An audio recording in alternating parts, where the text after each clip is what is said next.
नमस्कार मेरे प्यारे दोस्तों, कैसे हो आप सब लोग। निफ्टी और बैंक निफ्टी के इंडिया में सबसे सिंपल प्राइस एक्शन के एनालिसिस में फिर से आप सबका बहुत बहुत स्वागत करता हूं। आज क्यों ना बैंक निफ्टी से शुरुआत की जाए और बैंक निफ्टी का ये 1 आवर का चार्ट है।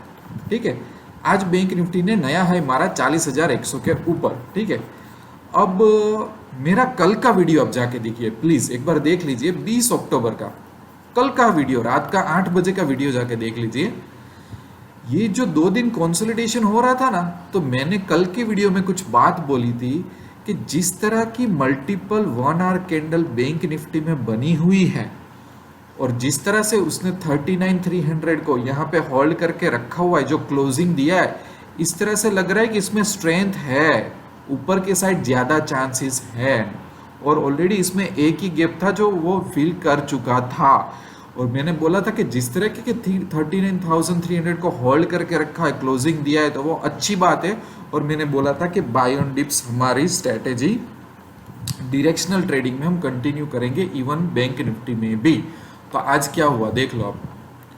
तो क्या मैंने स्पेकुलेट किया, क्या मल्टीपल इंडिकेटर्स यूज किए, क्या मैंने टेलीग्राम व्हाट्सएप में स्पैम कर करके हजारों लेवल्स दिए बैंक निफ्टी के, क्या मेरा एक लॉन्ग टर्म स्ट्रेटेजी थी बैंक निफ्टी में, क्या वो मैंने ओवरनाइट चेंज कर दी जस्ट बिकॉज के 1-2 दिन करेक्शन या तो कंसोलिडेशन आया। और दुनिया भर के व्हाट्सएप मैसेजेस, फेसबुक ग्रुप जाके देख लो कि लोग कितना स्पैमिंग करते हैं टिप्स और कॉल्स के नाम पे।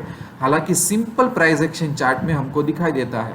और मैं आपको बोलूँ, मैं आपको याद दिला दूँ, बैंक निफ्टी में जो वीकली एक रेजिस्टेंस था वो क्रॉस करने के बाद मैंने आपको बोला था कि ये जो 37,000 38,000 वाला एक जो रेजिस्टेंस है वो क्लोज करने के देने के बाद बैंक निफ्टी की एक नई जर्नी स्टार्ट होगी। और वो जर्नी स्टार्ट हो गई है। अब देख लो, अभी भी चार्ट में किसी को वीकनेस लग रही है तो मुझे बताओ कि आपको किस हिसाब से वीकनेस लग रही है। दूसरा, अगर कोई बंदा पेशेंस के साथ buy on dip strategy follow करता तो क्या वो नुकसान में रहता? उसकी जगह बंदे अलग अलग टिक्स फॉलो करते, अलग अलग चैनल फॉलो करते और शॉर्ट में चला जाता तो वो बंदा प्रॉफिट में रहता? नहीं रहता। मैंने कल ही समझाया था कि हमें प्रोबेबिलिटी साथ रहना है, लेवल्स के साथ नहीं रहना है। और देखो आज ये काफ़ी बार ऐसा हो चुका है कि जो 1 आवर के कैंडल के बेस पे हम एनालिसिस करते हैं तो बहुत अच्छी तरह से वो एनालिसिस होता है, राइट। अब देखो, अब वो नीचे आके कहाँ आएगा तो मैं आपको बताता हूँ। 40,000 एक इंटरिम सपोर्ट रह गया। फिर ये जो मल्टीपल कैंडल्स यहाँ पे थी 39,300, वो एक बहुत बड़ा सपोर्ट रह गया। बस इस स्पेशली 39,300 को आपको देखना है कि क्या कर रहा है। आई डोंट थिंक सो कि वो ब्रेक करेगा। वो ब्रेक करेगा तो भी कोई चिंता की बात नहीं है। इमीडिएट लेवल सीधा आ जाएगा यहाँ पे 38,800 के आसपास। ठीक है, again buy on dip strategy follow करते रहो। अगर आप डायरेक्शनल ट्रेडिंग कर रहे हो तो आप कभी पछताओगे नहीं। ठीक है, निफ्टी में देख लेते हैं कि निफ्टी में क्या हुआ। निफ्टी का भी मेरा कल का वीडियो देख लो और पिछले 3 या 4 वीडियो देख लो प्लीज। पॉज करके मेरे पिछले 3 या 4 वीडियो देख लो। मैंने आपको बोला था, मैंने आपको कब बोला था पता है? इस डेट को बोला था कि निफ्टी में जो ये 3 गैप आए वो बहुत अनयूजुअल है। फिर मैंने बोला था कि जिस तरह की मल्टीपल कैंडल अपसाइड क्लोज हुई वो बहुत अनयूजुअल है। मैंने यहाँ से बोला था कि अब क्वेश्चन रखना। और निफ्टी ने एक गैप फिल किया, दूसरा गैप फिल किया और तीसरा गैप। तीसरे गैप क्या मैं हाई बता देता हूँ कि यहाँ पे हाई था 18,000 के आसपास था। और मैंने बोला था कि ज़्यादा से ज़्यादा वो 18,000 के आसपास जा सकता है। तो इसका लो देखो 18,048 लो गया। वो लो मारने के बाद वो क्लोज हुआ 18,200 पे। तो ऑलमोस्ट 200 पॉइंट का फिर से उसने यहाँ से अप मूव दे दिया। अब अगेन इसका इमीडिएट एक पॉइंट आ रहा है 18,000 के आसपास, उसका बहुत बड़ा सपोर्ट है यहाँ पे। ठीक है, अगर वो ब्रेक करता है तो थोड़ी मुझे चिंता होगी, क्योंकि फिर उसका सपोर्ट आएगा 17,800 और फिर उसका सपोर्ट आएगा यहाँ पे 17,600 पे। ये दो अभी मेजर सपोर्ट उसके बाकी है। पर फिर भी जिस तरह से निफ्टी जा रहा है उसमें भी मैं बाय ऑन डिप से रेकमेंड करूंगा। मैं एग्रेसिवली शॉर्ट अभी भी रेकमेंड नहीं करूंगा, इवन निफ्टी में भी। देखो, निफ्टी ने 3 गैप बनाए थे, बैंक निफ्टी ने एक ही गैप बनाया था। निफ्टी ने आज थोड़ा करेक्शन दिया हुआ है। ओवरऑल वो 50-60 पॉइंट 80 पॉइंट नीचे क्लोज हुआ है और बैंक निफ्टी 500 पॉइंट ऊपर क्लोज हुआ है। हमने दोनों का एनालिसिस किया था और दोनों का बहुत अलग तरीके से एनालिसिस किया था। आप सिर्फ जाके देख लो।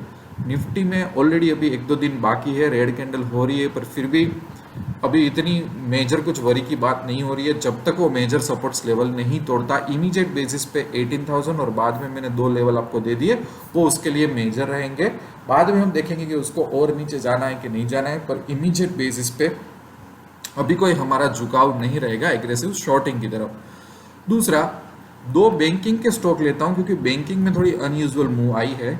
यहाँ पे आप इंडसइंड बैंक का एक चार्ट देख लो कि ये जो चैनल है वो चैनल का लो है 1160 के आसपास है और करीबन उसने 1165 का लो मार के अप गया हुआ है। तो 1160 की एक चैनल पे आप लोग ध्यान रखो 1160। और ये ना मैंने एक्चुअली शायद ये चीज़ 2-3 दिन पहले बताई थी 1160 वाली। आई थिंक मुझे कुछ याद आ रहा है कि हमने ये बात की थी ये चैनल की, ये ब्रेक हो जाए ये ब्रेक हो जाए। तो 1160 और 1160 से ही आज ऊपर गया है ये।